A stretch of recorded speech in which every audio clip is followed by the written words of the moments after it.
into the role of Craig Robinson after Taylor Lautner had to move off the project due to creative differences. Craig Robinson!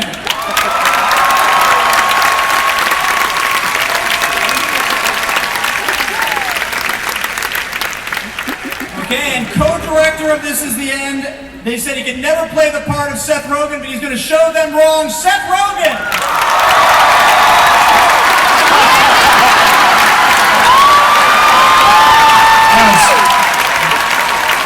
Guys, I thought we were doing the X-Men bit. We were supposed to come out as the X-Men. I didn't think you were going to really do it. I didn't think you were going to do it either. You said you were going to come out as the X-Men with me. That's what I heard. Why did I do this? I feel so stupid. Okay, anyway, this is a little embarrassing, but allow me to introduce my co-director. He's a great man. I've worked with him for years. We did Superbad and Pineapple Express together. Please welcome Evan Goldberg. Hello, Wondercon! Hello. Hey, everybody, how's it going? What are you doing? Where's your guys' S&M stuff? It's not AdultCon. AdultCon was last week. It's not AdultCon. Oh. Now we... Hi. Hi there. I think you wear it well, man. I think it's working for you. The first part of this bit is we have to wear this stuff the rest of the bit. The harness was less comfortable than the mask. All right, let's get serious, guys. All right, let's do it. So Wolverine, I'll start with you. Yes. I understand to kick things off, you have a little something to show us up on the big screen. Is that correct? We do have something to show. I'm going to take this part off a bit. Using your powers. It's really uncomfortable. How does Hugh Jackman do that? I don't know. This is good. Look, I guess the first thing we have is the Green Band trailer, which has never been seen by any group of people other than me and Evan, I think, including these guys. Ask me about my harness. What's his safety word? That's it. Well, Danny, let's say it had been your house. What would House of Castle McBride look like? What would this film be like if it took place at your place? You know, Franco's house is basically what my house looks like, pretty much to a T. All those people that are there, they all hang out at my house normally. Yeah, I would go to Franco's if it was the end of the world. Nothing's happening at my house. Real Housewives of Beverly Hills, that's it. Craig, what about your place? What if this had taken place in Mr. Robinson's neighborhood? I live in a one-bedroom apartment, so it wouldn't. We just got about 12 people in there. It would have been cheaper to film. Seth, how many celebrities exactly do you kill in this film? Is there a kill count here? I mean, how deep do you go? Quite a few. I don't know the exact number. In the double digits, I would say, definitely. We thought it would be funny to see really famous people die in super graphic ways. And we have a bit of that to show you, actually, which is good. People were into it. At first we thought they would maybe be insulted or something like that. And some of them were, but most of them thought it was very funny, which is nice. Was there anyone, Evan, that you took particular pleasure in sending to the afterlife, like Krumholtz maybe, or someone like that? Yes, Specifically Krumholtz. Krumholtz was great to kill. Martin Starr was pretty fun to kill. Martin Starr and Krumholtz were the two star deaths, Yeah, it was good. And was there anyone you guys really wanted to kill, but just couldn't get them in there? Or maybe you're saving for the sequel. I mean, is there anyone you want dead, I guess is my question? We killed most of the people we want dead. We killed most of our favorite stars, so we'll see if someone new comes up. Craig, could you guys make requests? Could you just be like, man, Rainn Wilson, this guy's been bugging me Oh, that would have been awesome. for years on The Office. Take him out. No, it was a situation. If you build it, they will come. They wrote the names in, and the people showed up. Well, Seth, speaking of sending celebrities to the afterlife, I do believe we have a clip right from the movie with you guys, sort of starting off when people first realize there may be a problem here. Yeah. So the idea is that me and Jay are at a party at James Franco's house, and then the end of the world happens. So I guess that's a pretty simple. A lot of movies are like that. In terms of this group, who would fare best in a real apocalypse? If it was really going down, who would make it out alive? Jay probably would make it alive. He doesn't really kind of live on the same kind of food that we live on. He doesn't eat as much as we need, so he could get by. Yeah. Craig, what do you think? I agree with that. Jay loves canned food, so he would already have a lot of that stocked up. Plus he'll scrap with anybody. He don't care. Yeah. Yeah, he lives mostly off cigarettes and Skittles as it is, so I don't know. There'll probably have a lot of that in the post-apocalyptic society. And the rest of us are a lot of food supply for him. You can live off all these guys. I need 400,000 calories a day just to move physically. That would be hard to maintain. Seth, you and Jay are both, for lack of a better word, Canadian. Yeah, too. As is Evan. So is Wolverine. That's why I chose this costume. The Canadian invented bondage. Exactly, yes. Canadian invented S&M. And that sort of plays into the sort of, that and your friendship turns into the main storyline of the film. Tell me about sort of that being sort of the basis of how this thing all gets started. What the story in the movie is kind of actually reflective of life in a way. I mean, it's about Jay comes to visit me, and he's my friend. That we've known each other for years from Canada, and I kind of have this new group of friends that I met out in LA, and they don't really like each other or get along with each other that much, which isn't totally true, but a little. And then, and in the movie, I drag him to Franco's house for a party, which he doesn't want to go to, and then the world kind of comes to an end, and we're all stuck there together and kind of forced to deal with all like the relationship problems within the group, basically, which we probably need as a group. What's interesting is a lot of times you have these big ensembles and everyone sort of goes off and does their own thing, but Evan, in this film, you have this group of 6 people, this main group, and they're all together for a significant portion of this film. Yeah. We watched the Avengers and we loved it, but we know that the best parts were when they were all together. Like, that's what you want. You want the whole team. So we tried to keep that as pure as possible. Yeah. It's like the Avengers, that's what we're saying. You like the Avengers, you'll like this movie. You guys are basically playing, yourselves in the movie, but exaggerated sort of versions of how people may perceive you or other characters you played, like, say, one Kenny Powers. How much fun was that, Danny, to sort of just be able to go to that extreme in this film?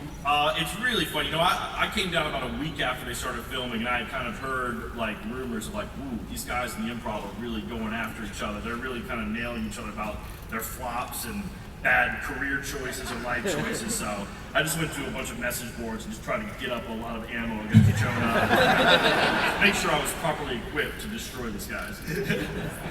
People got their feelings hurt. Every once in a while.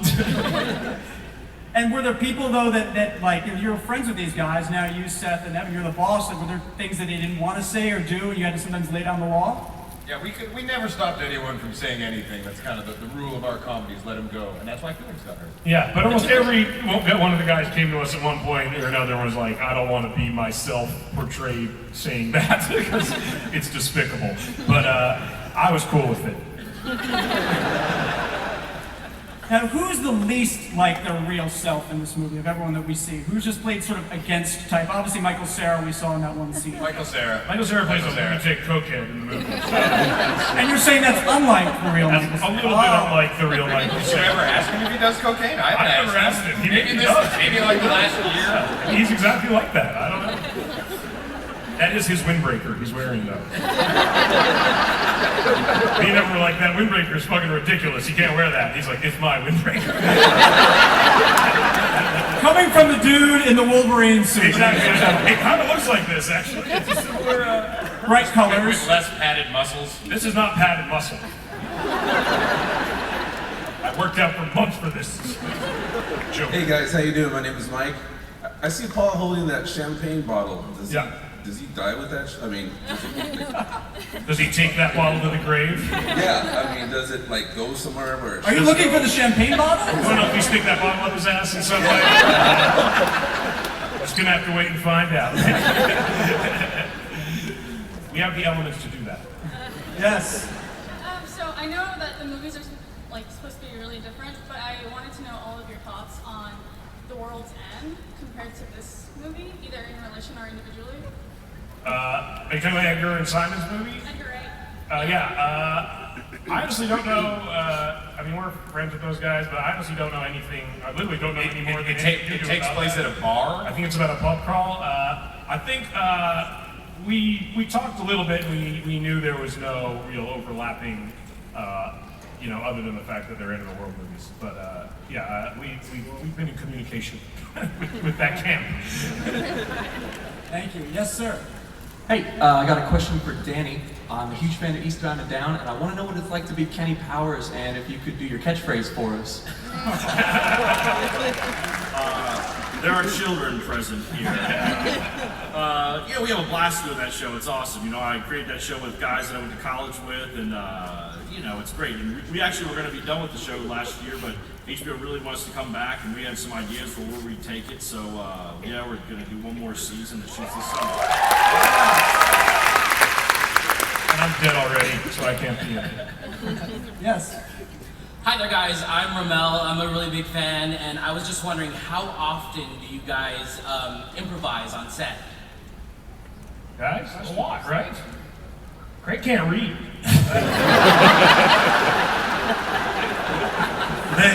It was encouraged improvisation and to dance around the lines.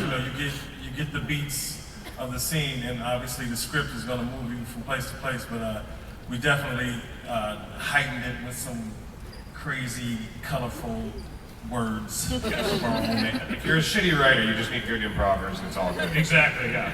Make this better, guys. So probably every scene was Yes, all of improvisation. Yes. Hi, my name is Mary Alyssa. This is for Seth Rogen. Why do you always choose a rebellious character, and are you just naturally a badass? No. I don't know. I never view it that way. Honestly, I think I play mostly just kind of dumb characters. That's how I view it. But I don't know. I always hated cops. That might have something to do with it. When I was a kid, I would get in trouble. But no, I'm very unrebellious in real life. I donate to charities. I'm a puppy. Living on the edge. Yeah, I eat kale a lot of kale. Yes, sir. Hi, this is to all of you. I just first want to say, I like all of you a lot. Your Highness, Hot Tub Time Machine, Knocked Up, 50-50, and Amen. And more. But I really want to ask you guys, what made you want to do this? Because there was this, during 2012, all these apocalyptic movies came out. You could not get away from it. Did you guys just do it as these are really stupid movies, just make our own one, or did you just kind of have an idea for a long time? This goes back from the short you guys in 2007 you did? Yeah, we've been trying to do this for almost 7 years. We just took this long to get it done because we're not powerful enough. Exactly. But the timing of it's coincidental more than anything. Yeah, we made a short film of this, me and Jay and Evan, and this our buddy of ours, Jason Stone, in 2006, I think. And it was similar in its plot, and it's taken us really ever since then to get this going. You. Basketball Joker. Hey, what's up? My name is Ariel. You think give us a little hints about what you guys might come out pretty soon? Maybe some project coming out later on after this really badass movie? After this? Yeah. We're just focused on this. I don't know. We haven't made any other movies since this. Have you guys? No. What was the question? Do we have anything coming out after this? We're all looking for work. Yeah. Anyone here wrote a good script? I got two movies coming out before this. One is May 10th, Peoples, and then one is June 7th. It's called Rapturepalooza. I'm in two apocalyptic movies, back to back. And Wolverine comes out in July, I think. I'm in Japan. Yes, miss. Hi, my name is Christina. I just wanted to ask kind of how fun is it to just start shooting ideas about how to kill people, and what's the thought process behind that? Super, super fun.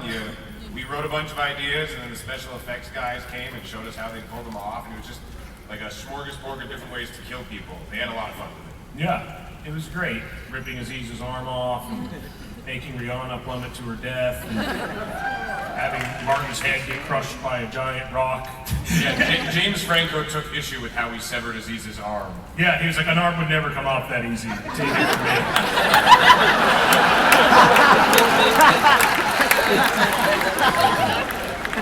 Yes, Rorschach.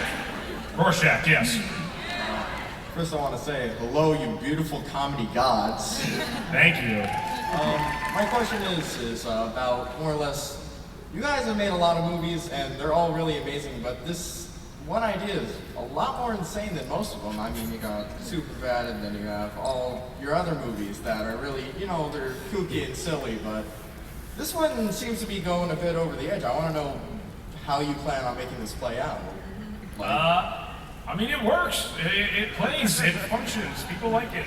There's a real story to it. I mean, it actually has like an emotional story, but it is like a crazy concept, and to us, that was really exciting. To us, we were like, if we can take an idea this nuts and make it into a movie with a real story and emotions and characters that you care about, then that would be like quite a crazy accomplishment.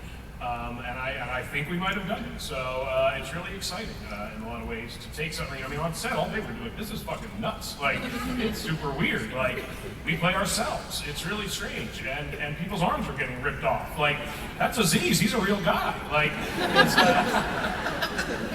it was bizarre, but everyone did it, and audiences, we screen the movies a lot, so we would have known by now if people hated it, and we probably they wouldn't have sent us here if they did. So people seem to like it, which is nice.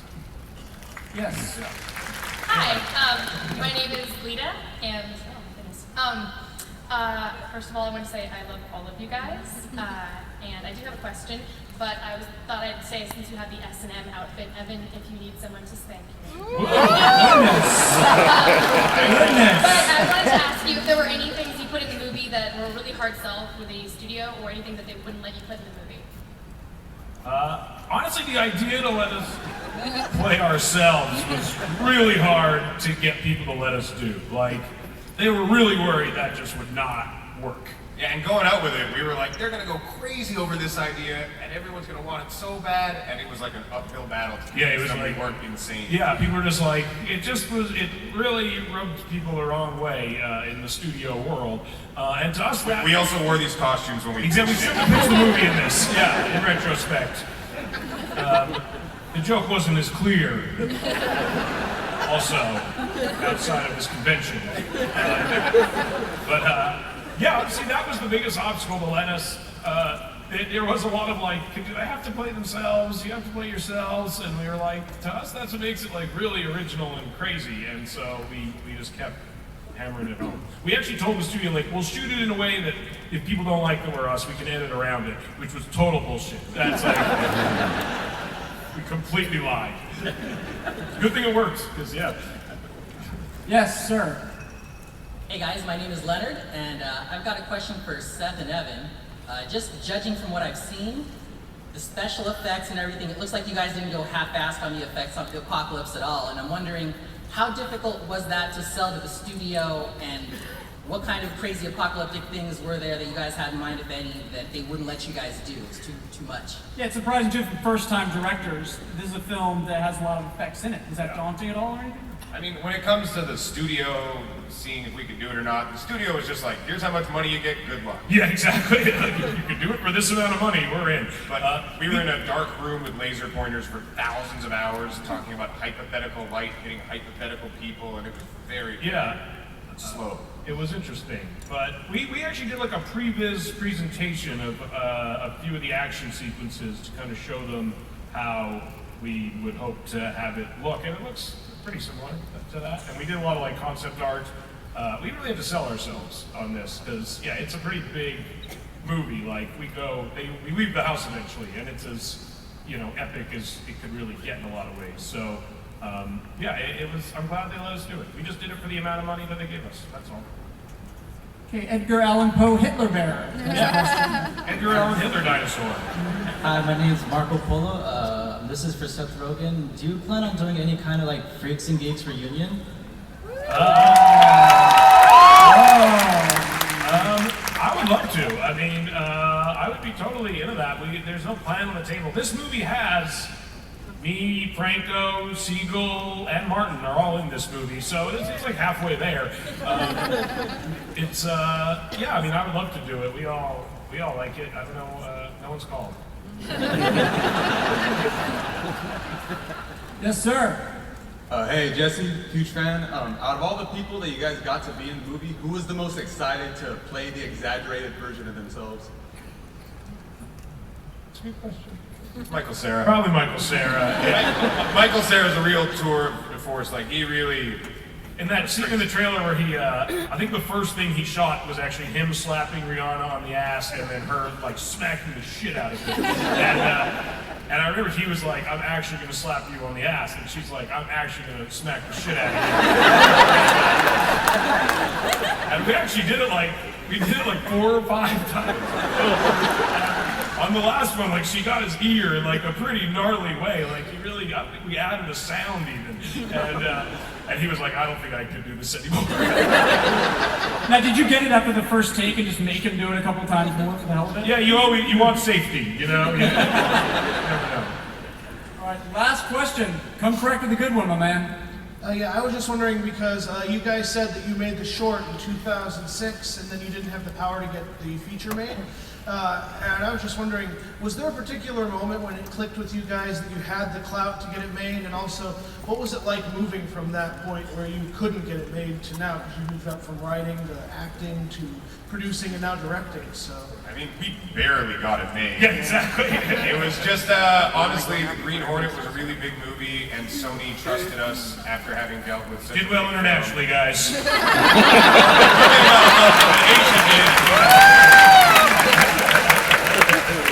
Beijing, it was huge. And I think kept us going. Maybe 50-50 made us not look like such dumbasses. Yeah, exactly. Probably helped. There was a nice combination of events that happened. But yeah, I mean, it wasn't easy to get it made. It was totally crazy. And honestly, like, our friends doing it was really helpful. Like, these guys are valuable to movie studios, so them being in the movie really was helpful to getting us the money to make the movie. So yeah. Want to hear that for free? All right, well, thanks to